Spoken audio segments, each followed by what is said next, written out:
So guys, andito tayo sa third bid store destination natin which is yung 769 Passenger sa may Avenida Santa Cruz, Manila to guys. So, pasok na tayo sa loob.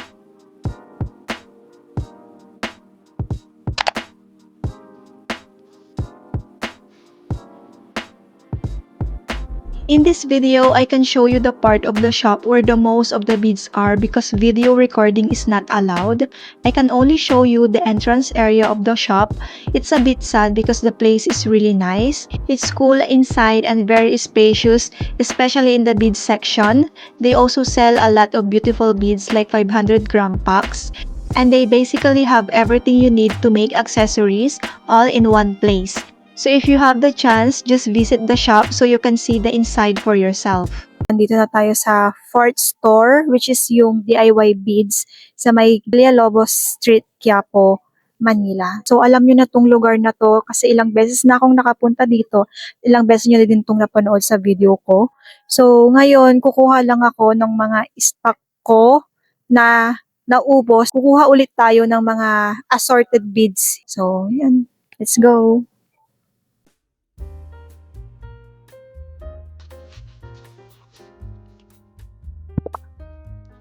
Sa ibang shop guys, puro colored yung kinuha ko. So ngayon, clear naman yung kukunin ko.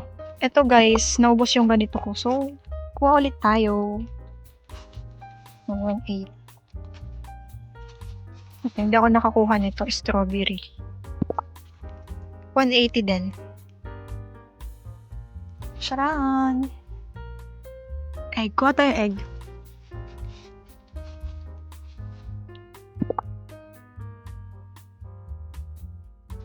Flowers.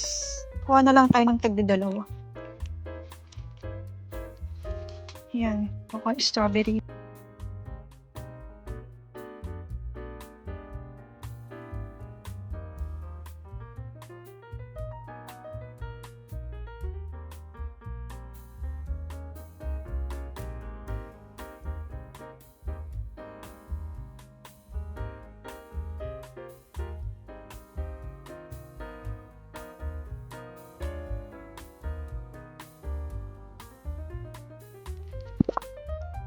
Ayoko kasi yung mga ganito guys kasi tatanggal yung color nila. 125 lang naman.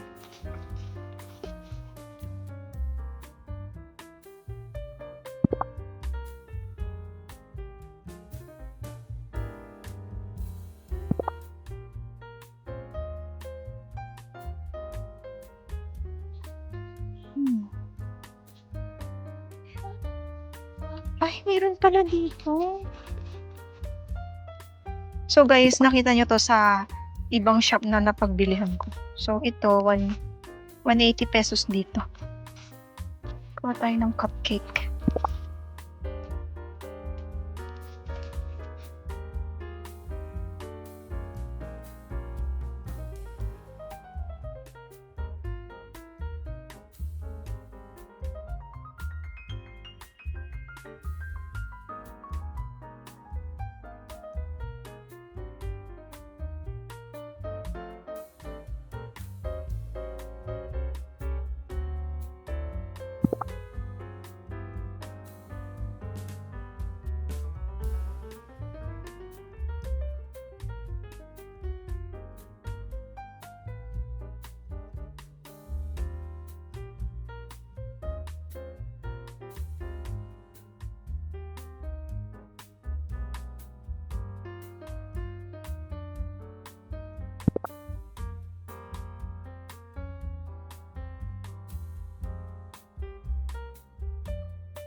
Meron, ito, nakikita nyo to guys, na 160 lang dito.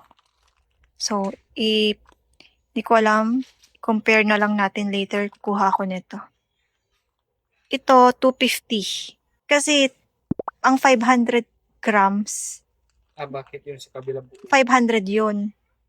Ito kasi, ano lang, 250. Magkano?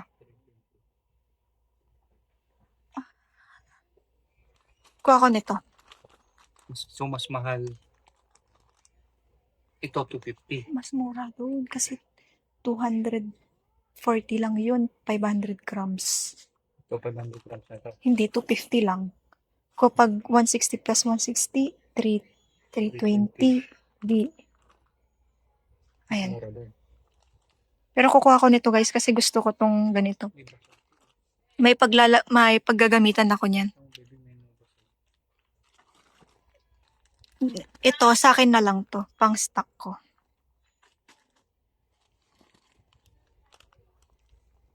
Ayan, pang stock ko to. 160.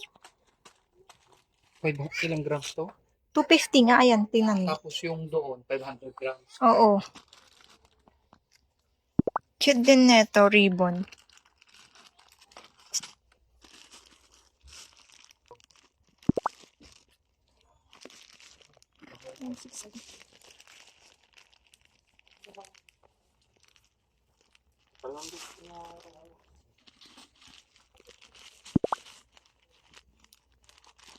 To 160. Oh.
Tiny.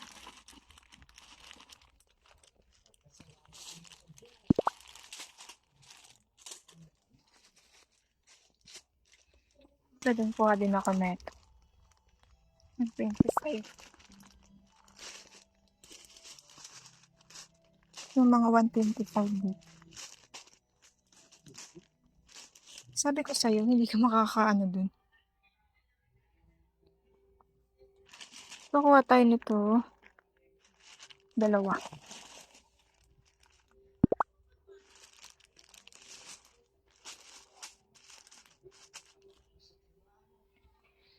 ribbon.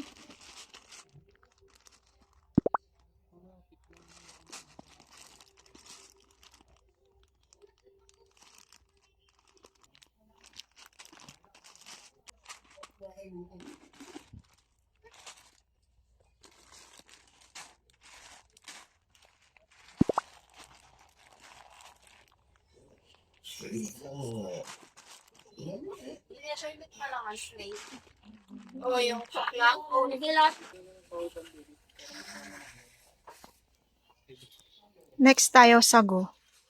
Mga sago yung kukunin natin.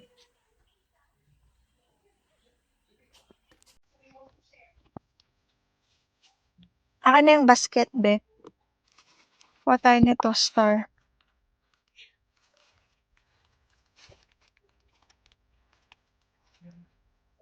Ew. Hindi, tagbo 125 dito. Let's see.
I need this para sa... Ano, kaya nakabahan ako kasi baka kulang na yung pera ko. Wait lang guys, magsusort muna kami ha. Wait lang, dyan muna kayo. So guys, ganito ginagawa ko after na kumuha. Magsusort ako kasi baka may mga doble-doble akong nakuha. So, bibilangin ko sila. Of course, kasi titignan natin kung pasok siya, syempre sa budget natin.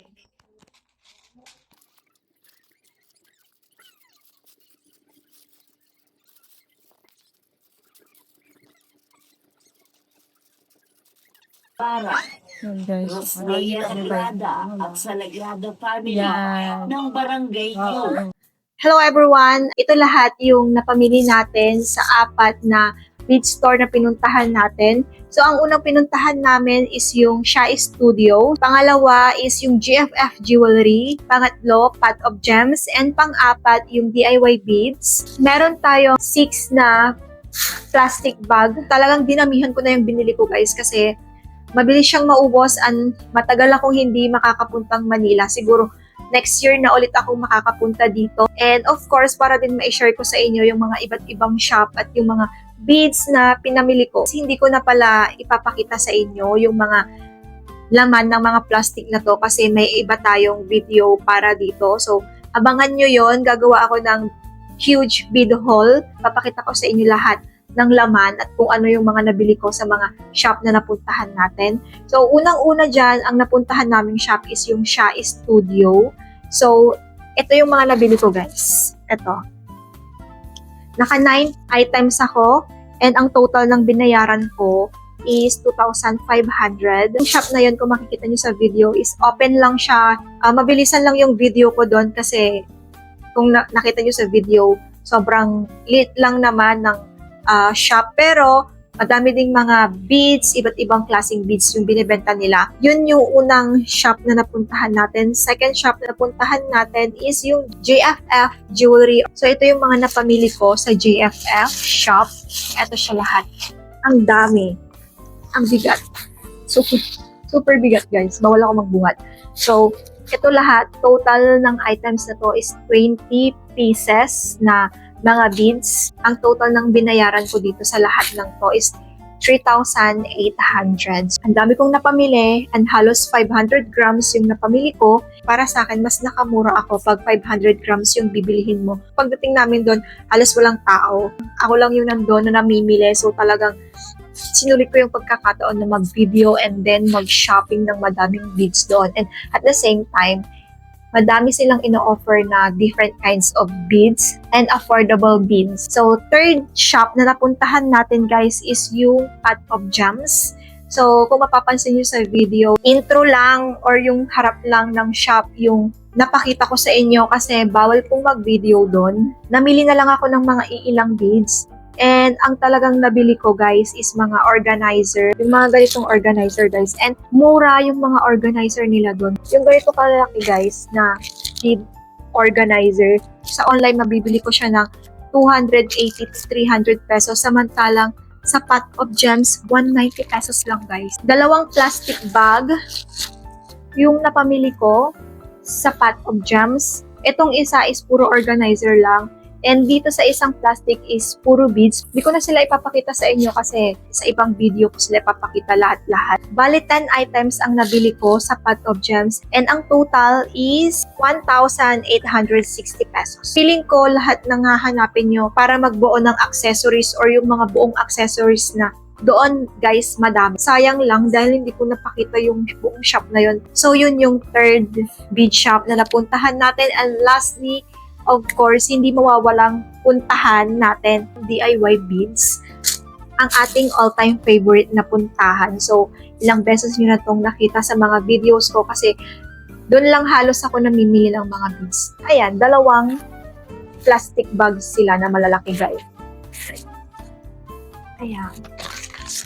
Ang haba ng resibo. Like, talagang sinulit kong mamili sa DIY beads. 58 items yung napamili ko sa DIY beads. And guess what? Kung magkano yung total nitong lahat ng to guys. Ready na ba kayo? Ready na ba kayo? So, ang binayaran ko lang naman is 8,519. So, super excited ako guys na i-organize silang lahat at ipakita sila sa inyo sa next videos. So, abangan nyo yan guys. Yung ating huge bead haul. Yan lang guys. Thank you so much for watching. Sana nagustuhan nyo tong video na to. And sa mga magtatanong kung saan ko sila nabili or location nila guys, ilalagay ko na lang yung location address nila sa description below. Thank you guys for watching. I hope you enjoyed this video. Don't forget to like, comment, and subscribe for more bead video. See you again in my next one.